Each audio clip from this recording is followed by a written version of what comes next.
नमस्कार, मी रेणुका. आपण पाहताय झी न्यूज मराठी. दिवाणखान्यात दिमागदार पोर्ट्रेट असणं हे केवळ प्रतिष्ठेचंच नाही तर सौंदर्य दृष्टीचं लक्षण समजलं जातं. स्वतःचं पोर्ट्रेट तयार करून घेणं ही महागडी आणि वेळखाऊ प्रक्रिया असल्यानं सर्वसामान्यांच्या आवाक्याबाहेरची गोष्ट आहे. मात्र कल्पनाशक्ती, कला आणि तंत्राचा मेळ घालून पुण्यातले प्रसिद्ध औद्योगिक छायाचित्रकार ओम अली धारीवाल यांनी छायाचित्रणाद्वारे पोर्ट्रेट निर्मितीची संकल्पना प्रत्यक्षात उतरवली. धारीवाल यांच्या पोर्ट्रेट छायाचित्रणाची वैशिष्ट्य म्हणजे तंत्र, प्रकाश योजना आणि मांडणी यांचा सुरेख मेळ. छायाचित्रणातली अचूकता, तैलरंगाची भव्यता, कलात्मकता यांचा मिलाफ पोर्ट्रेट स्टुडिओमध्ये पाहायला मिळतो. I want to revive that art of portrait photography.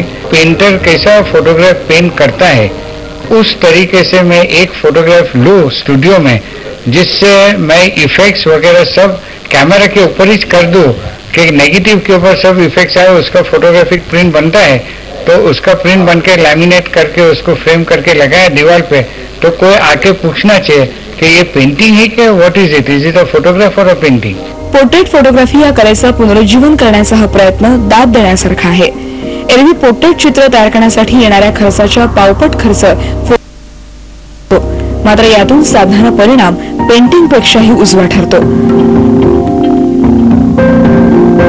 कॅनव्हासवरील portrait फोटोग्राफीला रसिक आणि चिकित्सक पुणेकर कसा प्रतिसाद देतात हे पाहणं औत्सुक्याचं ठरणार आहे.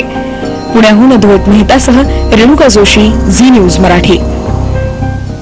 आणि तासाला टॉप 10 बातमीपत्रात पाहत रहा झी न्यूज मराठी.